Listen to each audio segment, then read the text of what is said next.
आपको क्या लगता है, डॉक्टर को मालूम है कि हार्ट अटैक कल होगा आज होगा? उसको तो ये भी नहीं मालूम 70 है 80 है या 90 है। क्यों ऐसा बोला जा रहा है?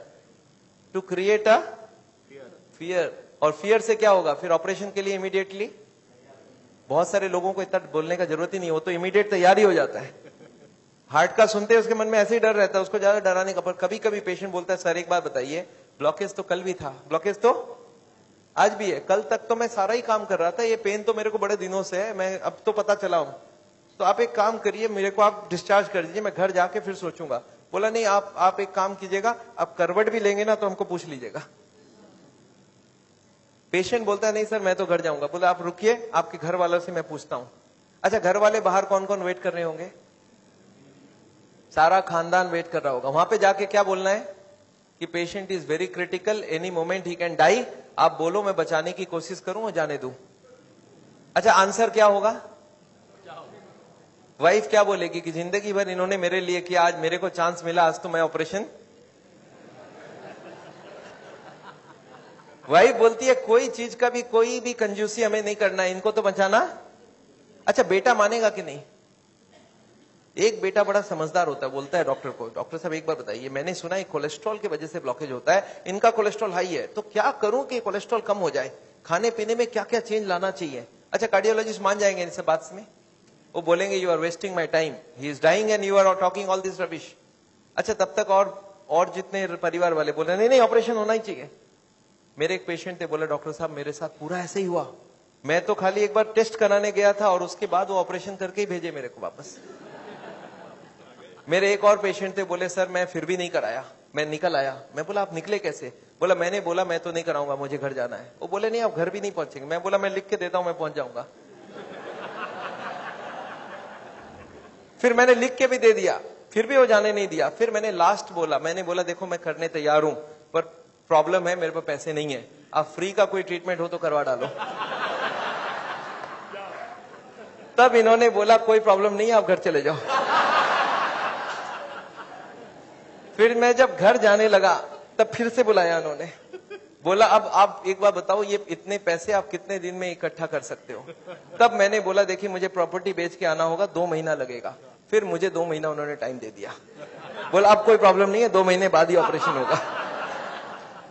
आपको समझ आ रहा है ऑपरेशन कब रुक सकता है?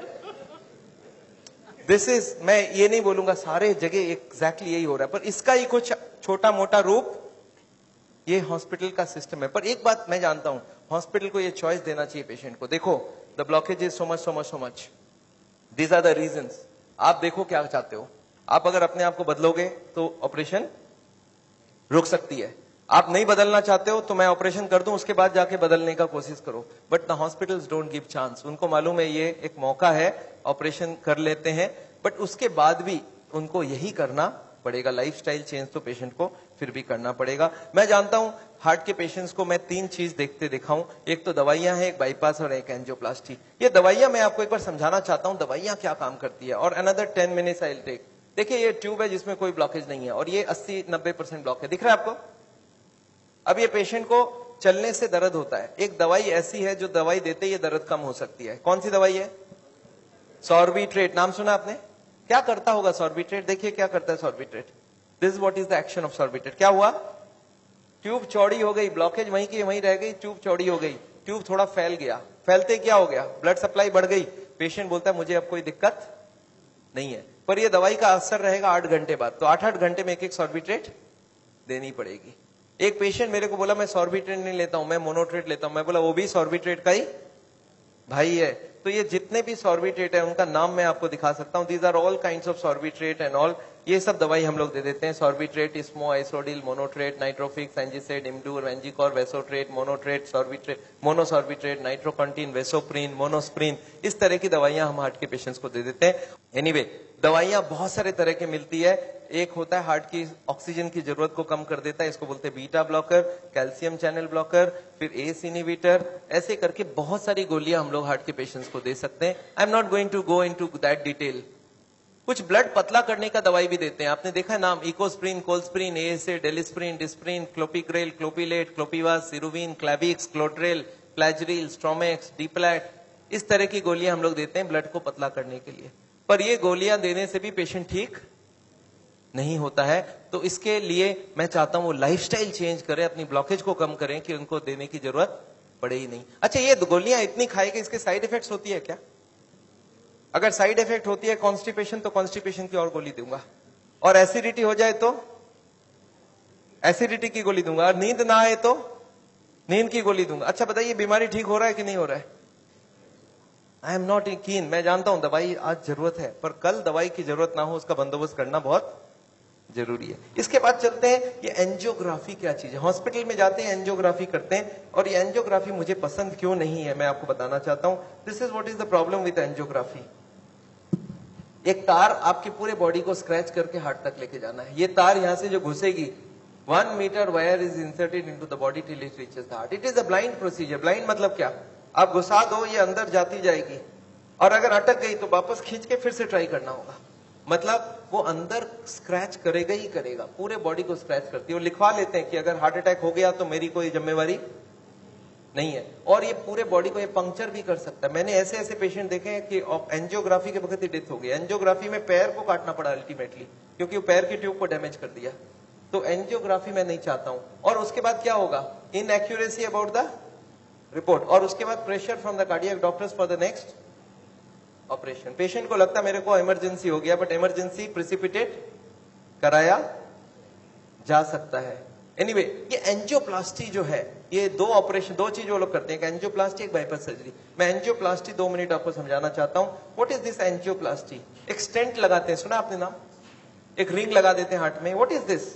Let me explain what is this. पिछले 20 साल में ये जो एंजियोप्लास्टी है, ये बार बार फेल किया और बार बार इसको सक्सेस बताया गया। पहले आई थी बैलूनिंग, बैलून एंजियोप्लास्टी। उसके बाद बहुत सारे तरह के एंजियोप्लास्टी आई, ऑर्डिनरी स्टेंट आई, फिर गोल्ड स्टेंट आई, फिर रोटा ब्लेडर आया, रेडियो एक्टिव स्टेंट आई, लेजर एंजियोप्लास्टी आई, आजकल चल रहा है ड्रग कोटेड स्टेंट। पर ये सारे के सारे फेल हुए हैं।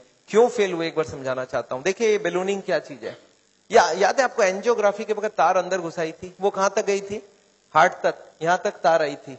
इस तार के ऊपर ये बैलून होता है। इस तार को थोड़ा सा धक्का मारते हैं। कभी कभी कार्डियोलॉजिस्ट तार को अंदर रख के बाहर आ जाते हैं, आके बोलते हैं देखो तार अंदर है, बोलो तभी खोल दूं। आप बोलते हैं चलो खोल दो, कितने लगेंगे? 2 लाख लगेंगे। 2 लाख दे दिया। अब ये तार को ये लोग धक्का देते हैं थोड़ा और, तो तार की जो बैलून है ये बीचों बीच आ जाती है ब्लॉकेज में। अब इस बैलून में पानी डालना होता है। ये बैलून ऐसा होता है, इसमें पानी डालते ही बैलून फूल जाती है। अच्छा, पानी कैसे डालेंगे? आपने होली में बैलून फुलाया एक सिरिंज से? सिरिंज में पानी ले लो, सिरिंज को दबा दो तो बैलून के अंदर पानी घुस जाए। तो बाहर से सिरिंज से पानी डालेंगे तो बैलून क्या होगा? फूल जाएगी। फूलते ही ब्लॉकेज कहां गई? साइड में दब जाएगा, ऊपर कंप्रेस्ड हो जाएगी, नीचे कंप्रेस्ड हो जाएगी। अच्छा, ये बैलून को जब पानी निकाल लेंगे तो क्या होगा? बैलून को वहां पे 2-4 सेकंड से ज्यादा नहीं रख सकते, क्योंकि हार्ट अटैक हो जाएगी, 100 हो जाएगी ब्लॉकेज। तो बैलून में पानी डाला और सिरिंज से वापस पानी खींच लिया। जैसे ही पानी खींचा, बैलून वापस चिपक गई, तार को पकड़ के बाहर निकाल लिया। Angioplasty is over. आपको समझ आ रहा क्या करना पड़ा? ये तार यहां थी, इसी को थोड़ा आगे किया, बैलून डाल, पानी निकाल लिया और ब्लॉकेज वापस। अच्छा, ब्लॉकेज वापस आ जाएगी नहीं आ जाएगी इसके बाद? क्या लगता है आपको? This is elastic. इलास्टिक समझते हैं आप? ये लोहा या पत्थर नहीं, इलास्टिक है। और जैसे ही बैलून निकाल लिया, ब्लॉकेज वापस आने लग गई। थोड़े साल बाद यही कार्डियोलॉजिस्ट मान गए बैलूनिंग काम की नहीं है। पहले क्लेम किया था बैलूनिंग एक बार कराओगे जिंदगी भर चलेगी, फिर मान गए काम की नहीं है। फिर क्या हो गया? फिर वो बोले इसमें स्टेंट लगाना होगा। What is this stent? Look at this, this is the blockage. दिख रहा है आपको येलो कलर की? और इसके अंदर एक बैलून डाल दिया। आपको दिख रहा है ब्लैक कलर का बैलून? बैलून में पानी डाला तो ब्लॉकेज कहां चलेगी? साइड में आ गई। जब बैलून निकाल लेंगे तो ब्लॉकेज वापस आएगी। तो यहाँ पे एक स्प्रिंग लगा देते हैं। ये स्प्रिंग क्या काम करेगा? ब्लॉकेज को आने से रोक देगा। आपको समझ आ रहा है स्प्रिंग का मतलब क्या है? अगर स्प्रिंग डाला गया, इसका मतलब क्या है? कि ब्लॉकेज वापस आ रही थी। इसका मतलब पहले वाला जो क्लेम था वो गलत था कि बैलूनिंग करा लो, ठीक रहा। इसके बाद ये जो स्टेंट लगी, स्टेंट का एक मेजर प्रॉब्लम है कि इसके अंदर से ब्लड जाएगी, और फॉरेन बॉडी के अंदर ब्लॉकेज बहुत जल्दी होती है। ये देखा गया है स्टेंट में 6 महीना 1 साल में सारे ब्लॉक आ जाती वापस। और ये जब वापस आने लगी तब इन्होंने थोड़े दिन तक तो बोला नहीं आती है। थोड़े दिन बाद इन्होंने बोला कि नहीं, ये स्टेंट तो खराब होगी क्योंकि ये ऑर्डिनरी स्टेंट है, इसमें एक मेडिकेटेड स्टेंट देना होगा। वो दवाई में डाल के स्प्रिंग को निकाल लेंगे, अब बहुत बढ़िया हो जाएगा। तो ड्रग की कोटिंग चल जाए। आपने देखा है चांदी के गहने में सोने की कोटिंग चढ़ाते हैं, तो वो स्प्रिंग के ऊपर कोटिंग चढ़ा देते हैं और वो कोटिंग चढ़ा के लगा दिया, पर इसके बाद भी ये फॉरेन बॉडी ही रही, इसमें वही का वही रिजल्ट आया है। अभी लेटेस्ट है कि 66% people with in 1 year will come back with a reblockage. इसके बाद है बाईपास सर्जरी। एक बहुत बड़ी सर्जरी होती है। देखिए बाईपास सर्जरी मैं इसलिए नहीं चाहता हूं, एक बहुत बड़ा सर्जरी है। एक पूरे चेस्ट को काटो और इसको काट के, इसको चाकू से नहीं कटेगा, इसमें आड़ी से कटेगी। आड़ी समझते हैं आप? आपने मार्बल फिटिंग के वक्त एक देखा, गोल चक्का लेके घूमते हैं, ऐसा एक लगा के ये पूरा खुलेगी। इसको अंदर से ऐसे जैक करके ऐसे खोलेगा, अंदर में हार्ट को रोक के उसमें ऑपरेशन होगी। और हार्ट को रोकेंगे तो एक मशीन से पूरे बॉडी को ब्लड जाएगा, इसको बोलते हैं हार्ट लंग मशीन। उसमें कुछ ब्लड डाल के उससे चलाना होगा। And during this time the operation has to take place, but this operation is very complicated. Luck अच्छा हो तब ठीक है, नहीं तो कुछ ना कुछ कॉम्प्लिकेशंस रहती है, बहुत सारे लोगों की जान भी जाती है। पर ऑपरेशन के बाद क्या होगा, ये देखिए ऑपरेशन के बाद क्या होगा। ये ट्यूब जो ब्लॉकेज है वो यहीं रह गई, उसके जगह नई ट्यूब लग गई। तो ये ब्लॉकेज के जगह नई ट्यूब लग गई तो क्या हो गया, बाईपास हो गया। पर ये नई ट्यूब में फिर कभी ब्लॉकेज आएगा कि नहीं, आपको क्या लगता है? ये नई ट्यूब में फिर से ब्लॉकेज आती है। अच्छा अब तो 40 साल बाद ही आएगी ना, पिछले बार कितने साल लगी थी आपको याद है? देखिए एक वाई का जवाब सोच के देखिए, ओरिजिनल ट्यूब में कितने साल में ब्लॉकेज हुई थी? 20 से 40 साल। तो कितनी स्पीड रही? 2 से 4%, 6% पर ईयर। और एंजियोप्लास्टी के बाद अगर 2 साल में वापस रीब्लॉकेज होती है तो कितने साल हो गई? 40% पर ईयर। और बाईपास के बाद अगर 5 साल में रीब्लॉकेज आती है तो 20% पर ईयर। जो ट्यूब ओरिजिनली 2% की ब्लॉकेज कर रही थी वो अब ऑपरेशन के बाद उसकी स्पीड क्यों बढ़ गया? क्योंकि अब वो ओरिजिनल नहीं रहा। हमारी बॉडी को जब तक ओरिजिनल रखो तब तक अच्छी बात है। हमारे प्राइम मिनिस्टर ने भी 2 बाईपास कराई है, एंजियोप्लास्टी 5 स्टेंट लगाई है। पर मैं जानता हूं उसके बाद भी तो फिर से कराना पड़ा। एक बार कर लिया, दूसरी बार कराए, कब तक करा सकता आदमी? और मैं जानता हूं बॉडी में एक बार कॉम्प्लिकेशन कराना, उनके लिए तो चलो बहुत बड़ा टीम लगेगा। हर आदमी के लिए इतनी बड़ी टीम नहीं भी लग सकती है और इतना बड़ा ऑपरेशन नहीं भी कर सकते ठीक से। पर मैं जानता हूं अगर ऑपरेशन बिना ही हमारी काम बन जाए, अगर हम लाइफस्टाइल को ही चेंज करके कर सकते हैं तो हम ऑपरेशन क्यों करवाएं? And this is what is the contention. Nevertheless मैं हार्ट के पेशेंट को एक ही चीज समझाता हूं कि ब्लॉकेज अगर रिवर्स करना है तो उसके लिए थोड़ा आपको एक्यूरेसी करना होगा। What is this accuracy? You understand? This is the accuracy. इस पिक्चर को आपने देखा है, इसमें एक्यूरेसी लिखा है। कितना एक्यूरेसी है इसका मतलब? मैं आपको समझाता हूं। ये एक ड्रम है, ये ड्रम में मैं पानी भरना चाहता हूं और इसमें 15 छेद है। आप बताइए कितनी छेद बंद करने से ड्रम भरेगी? याद है 15 कारण है। अब इसमें से कितने को कंट्रोल करूं कि ड्रम भर जाए? सारे को करना होगा। अच्छा मैं हार्ट के पेशेंट्स को क्या देखता हूं, उनको कुछ मालूम भी नहीं है इसके बारे में। वो क्या बोलते हैं, मेरा कोलेस्ट्रॉल कंट्रोल है, ट्राइग्लिसराइड ज्यादा है, शुगर कंट्रोल है, बीपी ज्यादा है। मैं बोला ऐसे नहीं चलेगा, सारे होल बंद चाहिए मुझे। बोलते मैं थोड़ा थोड़ा करूं तो कैसा चलेगा? मैं बोला थोड़ा थोड़ा से काम नहीं चलेगा। बोलते मेरा बीपी कम किया हूं पर पूरा कम नहीं कर रहा हूं, 120 नहीं ला रहा हूं, 140 ही रखा हूं। मैं बोला नहीं चलेगा, मुझे सारे फैक्टर्स एक साथ कंट्रोल चाहिए। हाँ इसके लिए शुगर, बीपी, कोलेस्ट्रॉल, ट्राइग्लिसराइड आपसे कम नहीं हो रहा, मैं दवाई देके कम कर देता हूं। पर स्मोकिंग आपको पूरा ही बंद करना होगा, खाने में तेल आपको बंद करना होगा, एक्सरसाइज आपको करना पड़ेगा, ओवरवेट कम करना होगा, खाना पीना में फाइबर ज्यादा डालना होगा। अच्छा ये सब संभव है क्या लोगों के लिए? यस, क्या प्रॉब्लम है? ये तो सिंपल सी बात है, इसको क्यों नहीं कर सकते? क्यों नहीं सिगरेट बंद कर सकते? क्यों नहीं मीट बंद कर सकते? क्यों नहीं तेल घी छोड़ के आप अलग तरीके से खाना बना सकते हैं? तो all these if you do there is no problem. Nevertheless मैं जानता हूं, एक और छोटा सा चीज आपको बताना चाहता हूं। अभी एक और नई जो टेक्नोलॉजी आ गई है, आदमी को मैं सोचता था बिना काटे कुछ हो सके। ये हमारी कुकिंग की क्लास है, this is the cooking class. मैं हार्ट के पेशेंट्स को ट्रेनिंग देता हूं। This is my dietitian teaching cooking, 0 oil cooking to the patients wives. मैं हार्ट के पेशेंट्स को योगा सिखाता हूं। मैं बोलता हूं कैसे भी करो योगा करो, आप योगा करने की बहुत जरूरी है। उसके साथ उनको क्या करना चाहिए, क्या नहीं करना चाहिए, कितनी सामान उठानी चाहिए, गाड़ी चलानी चाहिए, स्कूटर चलाना चाहिए, ऑफिस जाओ तो क्या प्रिकॉशन लो, दादर चढ़ो तो क्या प्रिकॉशन लो, आगे कौन सी योगा करो, कब तक करो, कौन सी मेडिसिन लो, कब तक लो। एंड फॉर दिस हाँ मैं एक मैगजीन भी निकालता हूं, इसका नाम है साउल टाइम्स। ये मैगजीन मैं हर महीने निकालता हूं, दिल्ली से निकलती है, हिंदी और इंग्लिश में। अच्छा आपको एक फॉर्म दिया गया है क्या? ऐसा देखिए तो, have you got a form like this? ये फॉर्म में अगर आप अपने नाम एड्रेस भर के देंगे तो आपको ये मैगजीन आगे आपको मिलता रहेगा हर महीने। हिंदी में इंग्लिश में दोनों में मैगजीन है। और इसके साथ एक छोटा सा और क्वेश्चन ये रखा है कि यहाँ पे अगर हम लोग ऐसा कोई कैंप करवाएं So how many people will be interested to join such a camp? एक दिन का या 2 दिन का ऐसा एक कैंप अगर हम करवाएं तो कोई इंटरेस्टेड हो तो प्लीज फिल इट अप। मेरे को लोग बोलते हैं डॉक्टर साहब इतनी सारी बातें अगर कैसे याद रखूंगा, मैंने बहुत मोटी मोटी किताब लिखी है। आदमी बोलता है सर छोटा सा कुछ दीजिए ना कॉपी, तो मैंने एक ऐसी किताब बनाई है जिसका नाम है पॉकेट गाइड। एक 30 रुपीज की किताब है, कोई 2 घंटा बैठ के पढ़ ले तो जितनी बातें मैंने बताई है सब इसमें लिख के रखा है। So this book I have brought over here. मेरे ख्याल से बाकी बुक्स तो मैं नहीं ला सकता हूं क्योंकि hundreds of books are there, तो मैं ये बुक लाया हूं। कोई को लगता है कि मैं पढ़ना चाहता हूं और कोई को पढ़ाना चाहता हूं, हार्ट के पेशेंट को जरूर पढ़ाइए। 30 रुपीज की गिफ्ट होती है, you can give it to anybody and they will learn things from the book. तो ये बहुत जरूरी है। मैं जानता हूं, मैं ये मैगजीन पिछले 10 साल से रन करता हूं and it is gone all over the world. मैं एक नई टेक्निक आपको इसी वक्त बताना चाहता हूं। There is a new machine which has come which can open the collaterals. देखिए कोलैटरल्स का क्या मतलब है, ये ब्लॉकेज है। बाईपास सर्जरी में क्या करते हैं, एक नई ट्यूब लगा देते हैं। इसमें क्या करते हैं, जो हार्ट की ये ब्रांच है और ये ब्रांच है, इनको जोड़ देते हैं आपस में and there are so many small tubes, जो इसको जुड़ जाए तो ब्लड यहां से आने लगे। ये जो छोटे छोटे ट्यूब है, ये मैंने बोला था स्पोर्ट्समैन चालू करके रखते हैं, और स्पोर्ट्समैन चालू कर दिया तो क्या हो गया, उसके पास 2 सप्लाई हो गई, एक तो ये ओरिजिनल है और एक साइड वाली भी है। इसको बोलते हैं कोलैटरल। बैंक में आपने लोन लेते हुए देखा है कभी, कोलैटरल्स बोलते हैं। कोलैटरल मतलब क्या, कि ये फेल हो जाए तो दूसरा कोई होना चाहिए। तो ये कोलैटरल्स भगवान ने हमें दे के रखा है। ओरिजिनल तो था ही था, एक कोलैटरल भी देके रखा, कभी ये फेल हो जाए तो ये चालू करना। अच्छा, ये अगर चालू हो जाए बिना ऑपरेशन के तो इससे अच्छा कुछ नहीं हो सकता। And this is a new machine, new technology which has कम। देखिए हमारे मेडिकल साइंस की टेक्नोलॉजी बिना कांटे वाली टेक्नोलॉजी है। ये देखिए ये ट्यूब्स है जिसमें कोई कोलैटरल्स चालू नहीं है, और ये है ट्यूब्स के सारे कोलैटरल्स चालू हो गए। आपको समझ आ रहा है डिफरेंस दोनों के अंदर?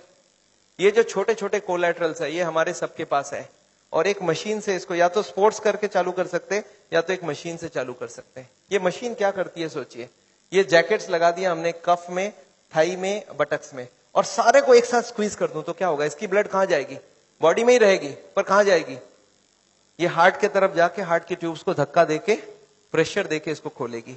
ये प्रेशर 1-1 घंटे तक, 1-1 मिनट, इसको हार्ट के संग सिंक्रोनाइज करके दिया जाता है। सिंक्रोनाइज मतलब हार्ट जब पंप करे तो मशीन पंप नहीं करता है, जब हार्ट पंप करके रिलैक्स करने लगे, जब पूरी ब्लड वापस आती है तो वो स्क्वीज करके सारे ब्लड को एक साथ भेजा जाता है। And this goes on, ECG feed होती है कंप्यूटर को, and this machine we have seen now without bypass surgery. आदमी बोलता है मुझे इमीडिएट रिजल्ट चाहिए, तो without bypass this can work very well. तो इसको हम लोग बोलते हैं नेचुरल बाईपास। नेचुरल बाईपास समझ रहे हैं, भगवान ने ऑलरेडी नेचुरल बाईपास हमें दे के रखी है, स्पोर्ट्समैन चालू करके रखा है। तो आप हार्ट के पेशेंट हो, आप चालू करो, आपके पास कोलैटरल आ गई तो ओरिजिनल नहीं भी होगा तो भी काम चल जाएगी। और एक मैं जैसे ही, हाँ एक और ट्रीटमेंट आई है जिसको हम लोग बोलते हैं बायोकेमिकल क्लीनिंग। ये अभी बहुत अच्छी रिजल्ट आ सकती है। कुछ केमिकल अंदर डाल के ब्लड में उसको अंदर से गला लिया जाए। जैसे किचन में आपने सुना नाली जाम हो जाए तो क्या करते हैं हम लोग, कुछ केमिकल डालते हैं अंदर से, तो ये केमिकल की भी ट्रीटमेंट आजकल चल रही है। बट अभी भी इसका रिजल्ट हर आदमी में सेम नहीं आता है, but result are still there. बहुत सारे ऐसे पेशेंट है जो 30-40% तक ब्लॉकेज इससे कम हो सकती है। नेवरदिलेस मैं समझता हूं मैंने बहुत सारा लेक्चर आपको दे दिया है। कोई ने मेरे को बोला था एक बार कि डॉक्टर साहब कभी भी किसी को आधे घंटे से ज्यादा लेक्चर मत दिया कीजिए। मैंने बोला क्यों, बोला आपने स्कूल, उसके बाद दिमाग काम नहीं करता है। मैंने बोला क्यों ऐसा बोल रहे हैं, बोलता आपने स्कूल कॉलेज में देखा है कभी भी पीरियड्स 40 मिनट से ज्यादा नहीं रखते हैं, उसमें 5 मिनट आने जाने का वेस्टेज गिन लो, आधे घंटे ही चलेगा दिमाग। मैं बोला पर मैंने देखा आप टीवी देखते हो तो 2-3 घंटा देखते हो एक साथ। बोलते नहीं वो इंटरेस्टिंग हो तो देखते हैं। तो मैं जानता हूं आप हमारे साथ बैठे हैं 2 घंटे के लिए और आपको जरूर इंटरेस्टिंग लगा होगा। मैं फिर से धन्यवाद देना चाहता हूं ये हॉल को अरेंज जिन लोग ने किया उनको, श्री माफत लाल जी को जिन्होंने आपके लिए ये लेक्चर कराया है। और अगर आपको लेक्चर अच्छा लगा तो उनके लिए फिर से एक बार